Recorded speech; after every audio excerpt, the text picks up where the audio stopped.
Shalom sobat dari MPK Indonesia. Senang sekali bisa berjumpa kembali dalam program yang diadakan oleh Taskforce Doa dan Konseling bersama saya dengan Boaz Tony.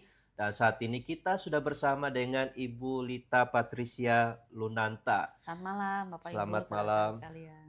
Oke, beliau merupakan seorang psikolog anak dan remaja ya, dan juga salah satu pengurus harian MPK Indonesia. Malam hari ini kita akan membahas satu topik terkait generasi tanpa batas, di mana manfaat dan bahaya media sosial di kalangan anak remaja. Dan sebelum kita masuk lebih jauh membahas topik ini, kita akan memulai dengan doa dan setelah itu kita akan berdiskusi. Mari kita berdoa. Segala puji syukur kami naikkan di hadapan Tuhan untuk berkat kasih karunia Tuhan yang kami boleh alami hari lepas hari. Dan saat ini kami akan membahas satu topik penting terkait media sosial dan anak-anak generasi saat ini ya Bapak. Tuhan memberikan kami hikmat dan Tuhan memberikan juga kami kemampuan untuk bisa menyampaikan dengan baik ya Bapak. Sehingga hal ini sangat bermanfaat buat generasi yang ada saat ini. Kami berdoa menyerahkan dari awal hingga akhir dari program ini di dalam nama Tuhan Yesus Kristus kami telah berdoa. Amin. Baik, kita langsung saja kepada hambanya, Ibu Patricia Lunanta. Wah, menarik Bu, kalau kita membahas tentang media sosial di kalangan anak-anak remaja saat ini ya. Dan dikatakan bahwa anak-anak sekarang itu adalah generasi yang tanpa batas. Artinya, tanpa batas itu adalah tidak ada yang menjadi pembatas sekarang. Mereka bisa melihat apa saja yang terjadi di dalam dunia ini, berita-berita maupun juga hal-hal yang sedang berkembang, khususnya di media sosial ya, dan itu sangat mempengaruhi anak-anak remaja. Nah, satu pertanyaan Bu kepada kita semua ya, terkait media sosial kan kita tahu media sosial itu sebagai media yang seperti bermata dua ya, pedang ya. Dia bisa menjadi hal yang positif dan juga bisa merusak dan sebagainya. Ada manfaat dan ada juga hal-hal yang sebaliknya. Tetapi ketika bagi anak remaja Bu, kenapa sih media sosial itu sangat penting buat anak di zaman sekarang ya? Betul ya, kita tidak bisa pungkiri bagaimana media sosial itu sudah menjadi bagian dari kehidupan anak-anak remaja kita. Kalau zaman kita kan Pak Tony, kita masih bisa inget tuh zaman saat kita tidak ada internet ya kan. Kalau mereka lahir sudah hidup dengan globalisasi dunia internasional seperti sekarang. Nah memang sih di Indonesia lebih-lebih lagi pengguna media sosial kadang-kadang bukan cuma remaja, bahkan lebih kecil dari itu. Sudah terekspos pada TikTok, pada YouTube Short kayak begitu ya. Nah hal ini menjadi penting karena selain dari dunia mereka sehari-hari, ada nih media sosial yang menjadi dunia mereka juga, di mana mereka menghabiskan banyak waktu di situ. Kayak seakan-akan mereka itu sosialisasi di situ, cari jati diri di situ, cari informasi di situ, belajar pun di situ, cari cara mengerjakan soal, rumus-rumus di situ juga, semuanya lah ya. Itu sih kenapa jadi penting Pak. Oh, menarik ya Bu, saya masih ingat ya. Anak saya aja baru lahir sudah ada langsung media sosialnya ya. Kita pakai untuk simpan foto dia ya kan? Betul. Dan cukup berkembang ya. Nah, yang kedua Bu, sebenarnya kalau kita berbicara tentang media sosial, apa sih manfaatnya buat anak-anak remaja ya?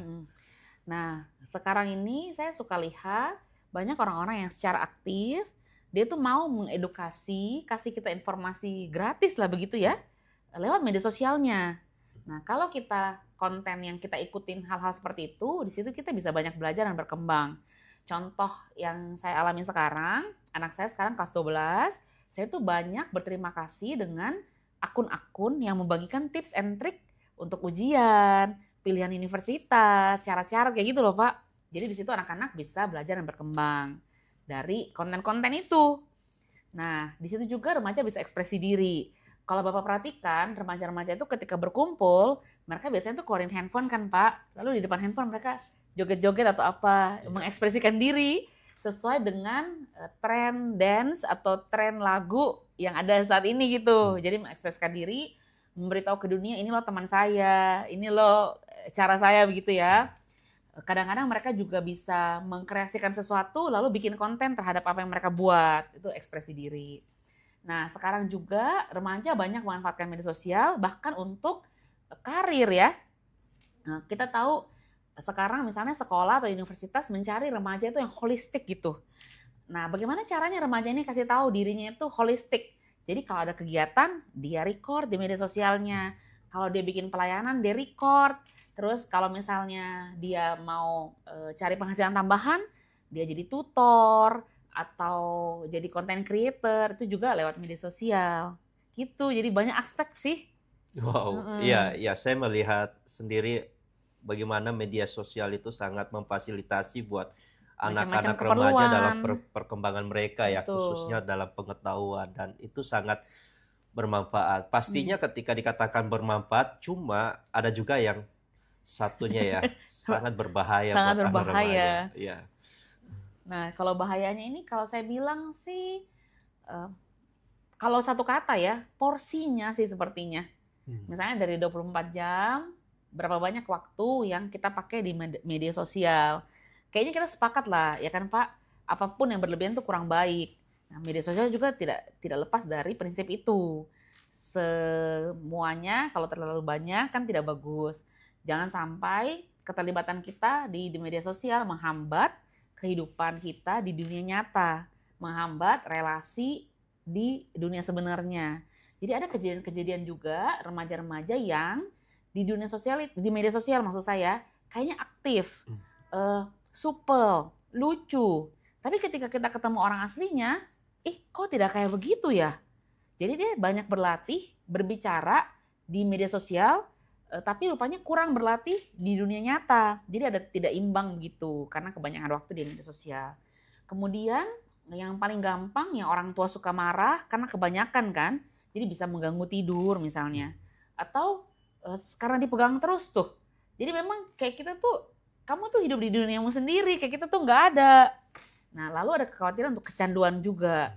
Apalagi kalau konten-konten yang sekarang itu banyak yang pendek-pendek kan Pak. Yeah.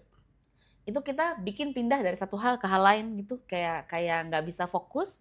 Nah, kalau terus-terus seperti itu yang ditonton, lama-lama fokusnya itu makin lama makin pendek. Tidak terbiasa lagi menonton panjang, tidak terbiasa lagi membaca yang panjang. Lalu ada tipuan juga sih dari media sosial itu, karena ada cuplikan informasi, kadang-kadang otak kita berpikir kita sudah tahu banyak hal. Padahal yang kita tahu tuh baru kulit-kulitnya saja kan. Nah, jadi bisa bikin kita merasa pinter, padahal belum. Nah, makanya kalau Bapak lihat, kadang-kadang tuh bisa orang komen di media sosial kayak tahu banget, kayak sok tahu banget. Karena sebenarnya bukan sok tahu, karena dia pikir dia sudah tahu. Karena sudah banyak informasi yang dia lihat seliweran di TikTok-nya atau di Instagram-nya. Nah, yang paling rentan juga masalah self-esteem. Karena media sosial tuh bagus-bagus ya kan. Yeah. Wah, orang mah bajunya keren-keren, pergi ke tempat cantik-cantik. Terus kayaknya kok sangat talented ya. Bisa main musik, olahraga juga, pintar juga. Kita bisa merasa tidak percaya diri loh. Karena kita pikir, apa semua orang begitu ya? Saya aja apa ya yang rumahnya biasa-biasa, saya aja apa yang pelajaran biasa-biasa. Jadi menjadi tidak pede karena saingan kita sekarang bukan cuma teman-teman aja, tapi orang-orang di dunia maya gitu. Lalu masalah hoax juga sih. Ada banyak sih masalahnya nih. Masalah hoax tuh karena informasinya semua dari situ, jadi kita sudah tidak bisa membedakan yang mana informasi yang benar, yang mana sebenarnya itu bikinan. Apalagi saya ini ada kepikiran, kalau orang zaman kita Pak, kita pernah lihat video asli dengan video yang AI. Tapi saya suka bertanya-tanya nih, bagaimana dengan anak-anak yang dari awal sudah melihat AI saja? Apakah mereka masih bisa membedakan video palsu sama video asli? Ada kekhawatiran saya seperti itu juga. Jangan-jangan mereka nggak tahu nih informasi yang palsu, informasi yang benar.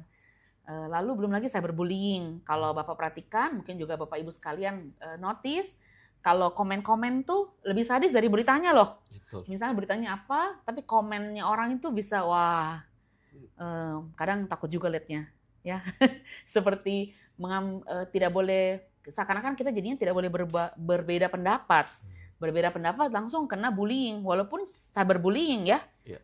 Tapi tetap aja loh Pak, namanya kata-kata kasar tetap kena di hati. Gitu.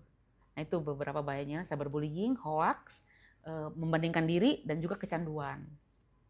Ya, memang selain hal positif, hal negatif Ya ya. banyak juga. Tapi saya tertarik ya ketika berbicara tentang media sosial kan sesuatu yang berlebih itu nggak baik ya. Betul.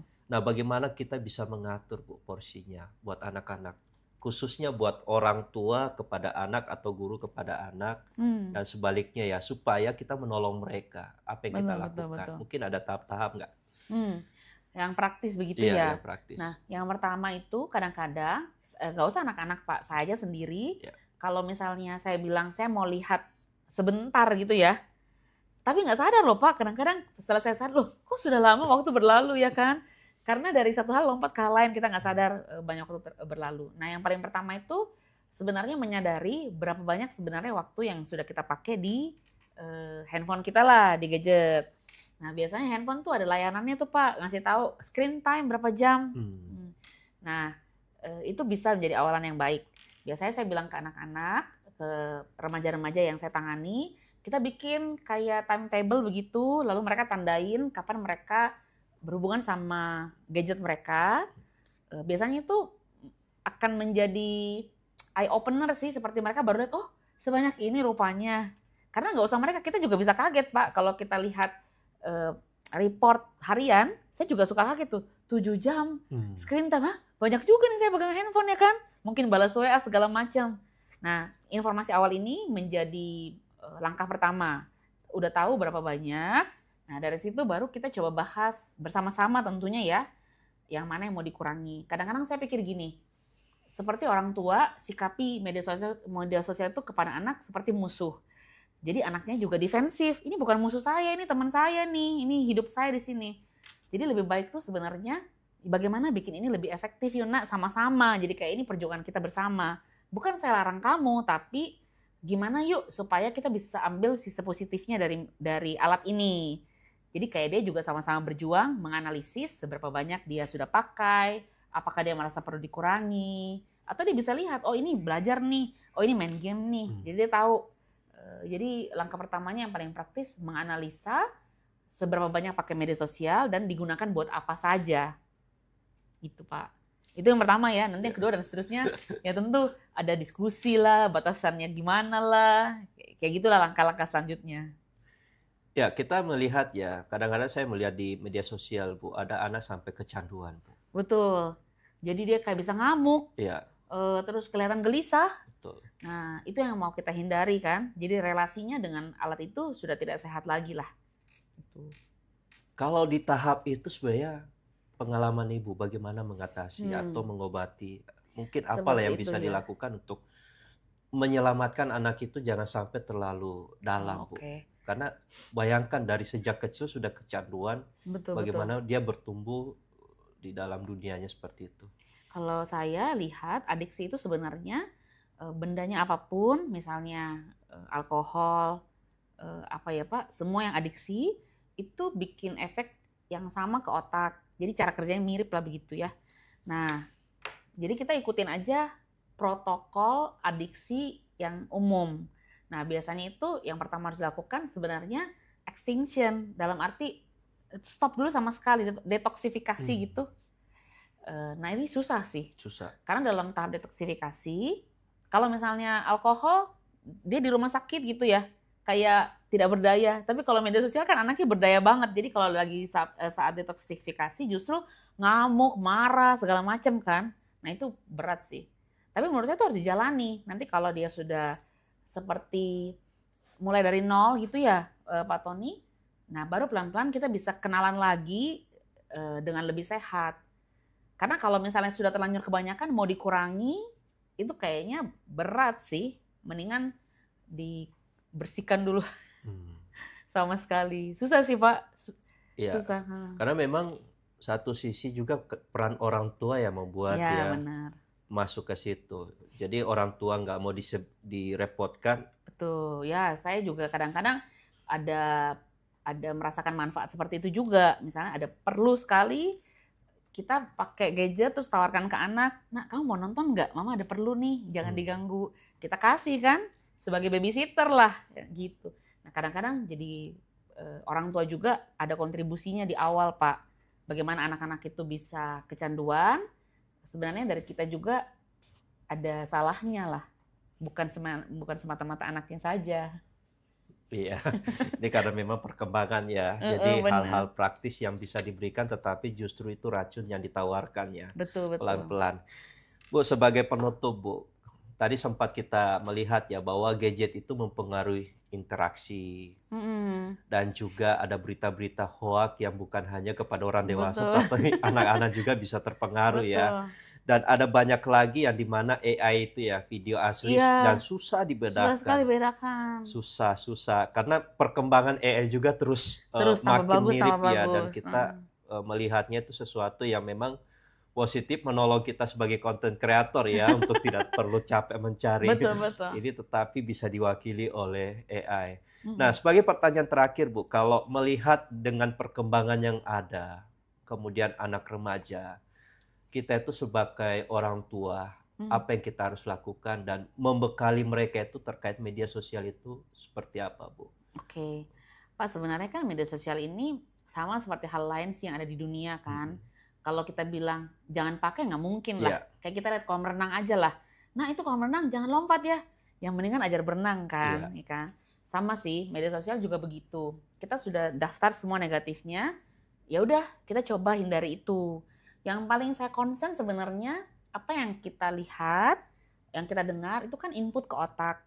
Itu semua mempengaruhi neuron-neuron dalam otak kita kan. Yang pertama filternya itu sebenarnya kita lihat-lihat siapa yang kita follow sih. Nah, kalau dari sisi orang tua, sama-sama lihat apa sih yang dia lihat di media sosialnya, akun apa yang dia follow.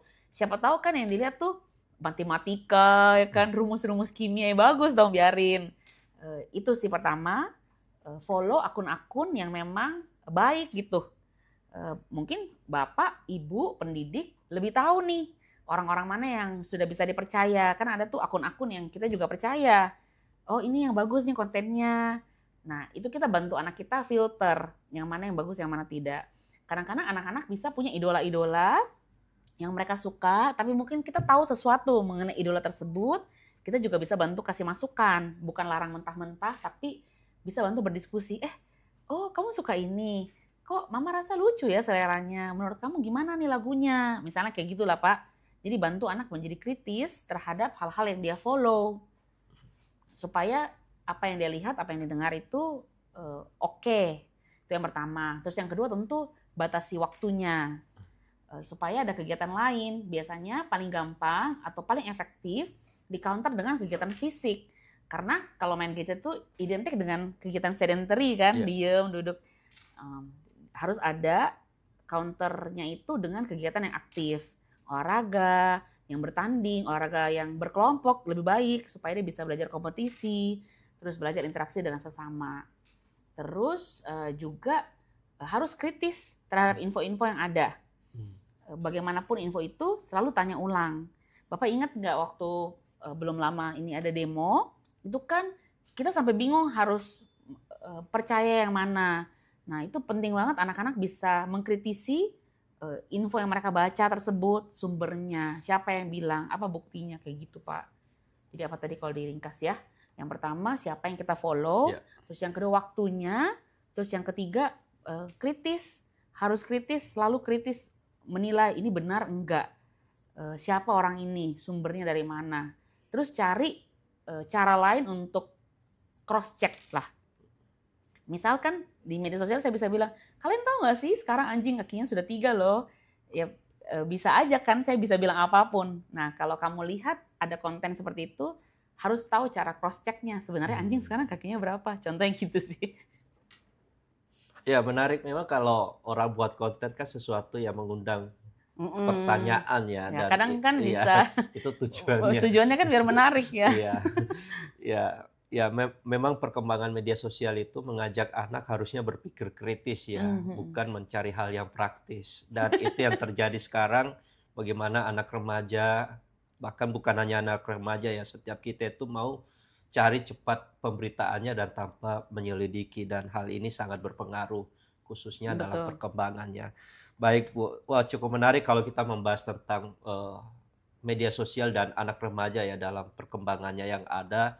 Tetapi satu hal yang saya juga menyaksikannya, bahwa memang pengaruh media sosial sekarang ini terhadap remaja, anak-anak ya, kita nggak tahu ya ke depannya. Mm-mm. Ada yang bisa berpikir kritis, tapi juga ada yang malah semakin terpengaruh ngikut. dan susah untuk berpikir kritis, dan itu sangat mempengaruhi ya. Dan tentunya kita selaku orang tua, selaku mungkin yang menyaksikan guru ya, ini jadi tantangan ya. Betul. Karena kalau anak remaja kadang-kadang diskusi tentang media sosial terhadap saya sendiri, wah ini hal yang baru ya, dan mereka sudah tahu lebih dulu. Betul. Dan cukup menarik. Baik Ibu Lita, mungkin ada statement closing Bu sebagai penutup Bu. Kalau untuk orang tua, jadi perang melawannya itu sama-sama.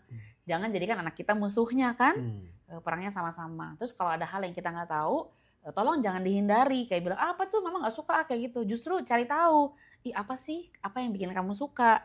Kok kayak mama tuh rasanya aneh, tapi apa mungkin yang kamu suka? Justru kita kayak cari tahu dunia mereka.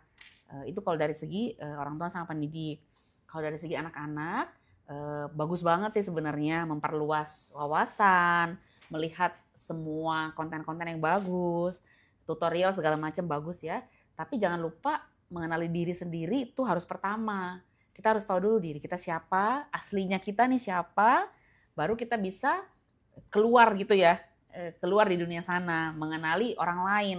Jangan sampai kebalikan, mengenali orang lain lalu kita copy paste semua. Nah, itu sih dari saya. Semoga teman-teman semua bisa mengenali dirinya secara utuh sebelum memperkenalkan diri di dunia maya gitu. Wow, terima kasih ya Bu. Memang ini satu hal yang sangat baik. Bagaimana kita khususnya selaku orang tua, guru, dan juga mungkin pembina untuk anak-anak remaja ya, melihat bahwa media sosial itu bukan menjadi lawan atau musuh ya, tetapi menjadikan sesuatu yang positif buat anak, tetapi butuh pendampingan buat mereka ya, karena mereka juga nggak tahu bahwa apa yang mereka terima itu bermanfaat sejauh mana, dan ada juga hal-hal yang sebaliknya ya, dan tugas kita untuk mengawal ya atau mendampingi. Baik, terima kasih buat hari ini Bu Lita untuk penjelasannya dan sangat memberkati buat kita semua. Baik, sebelum kita akhiri, saya mengajak setiap kita berdoa, nantinya akan dipimpin oleh Ibu Lita. Saya persilakan. Baik, mari kita berdoa. Bapa yang baik, terima kasih untuk kesempatan kami boleh berdiskusi hari ini mengenai anak-anak kami, remaja-remaja yang Tuhan percayakan dalam hidup kami, dan bagaimana kaitan mereka dengan media sosial yang ada dalam hidup mereka. Tuhan, dengan lebih luasnya kehidupan anak-anak kami, ada banyak tantangan yang mereka alami. Kami percaya Tuhan dalam setiap generasi, Tuhan Kau melengkapi anak-anak-Mu dengan semua yang mereka butuhkan untuk bisa tumbuh, untuk bisa tetap berkembang dengan optimal, dan tetap bisa bergantung pada Tuhan bagaimanapun dunia menawarkan segala sesuatunya dengan begitu menarik. Tuhan Yesus, kami berdoa buat remaja-remaja yang Tuhan percayakan, biar mereka bisa terus mengenali diri mereka sebagai ciptaan-Mu, sebagai anak kekasih-Mu, sebelum mereka berinteraksi dengan orang-orang lain yang ada di sekitar mereka. Berkati juga guru, orang tua, pendidik, pendamping remaja, siapapun itu, kiranya Tuhan juga berikan hikmat bagaimana kita bisa memahami dunia remaja yang bagi kita baru, yang asing. Berikan juga kepada kita kemampuan untuk bisa berinteraksi dengan remaja-remaja yang Tuhan percayakan. Terima kasih Tuhan Yesus, dalam nama Tuhan Yesus kami berdoa. Amin. Amin. Thank you Bu Lita, dan juga buat setiap rekan-rekan dan tim yang sudah terlibat dalam proses pembuatan ini. Dan bersama saya dengan Bu Astoni, dan juga tentunya ada Ibu. Terima kasih kami menyampaikan, dan sampai jumpa di program selanjutnya. Tuhan Yesus Kristus memberkati.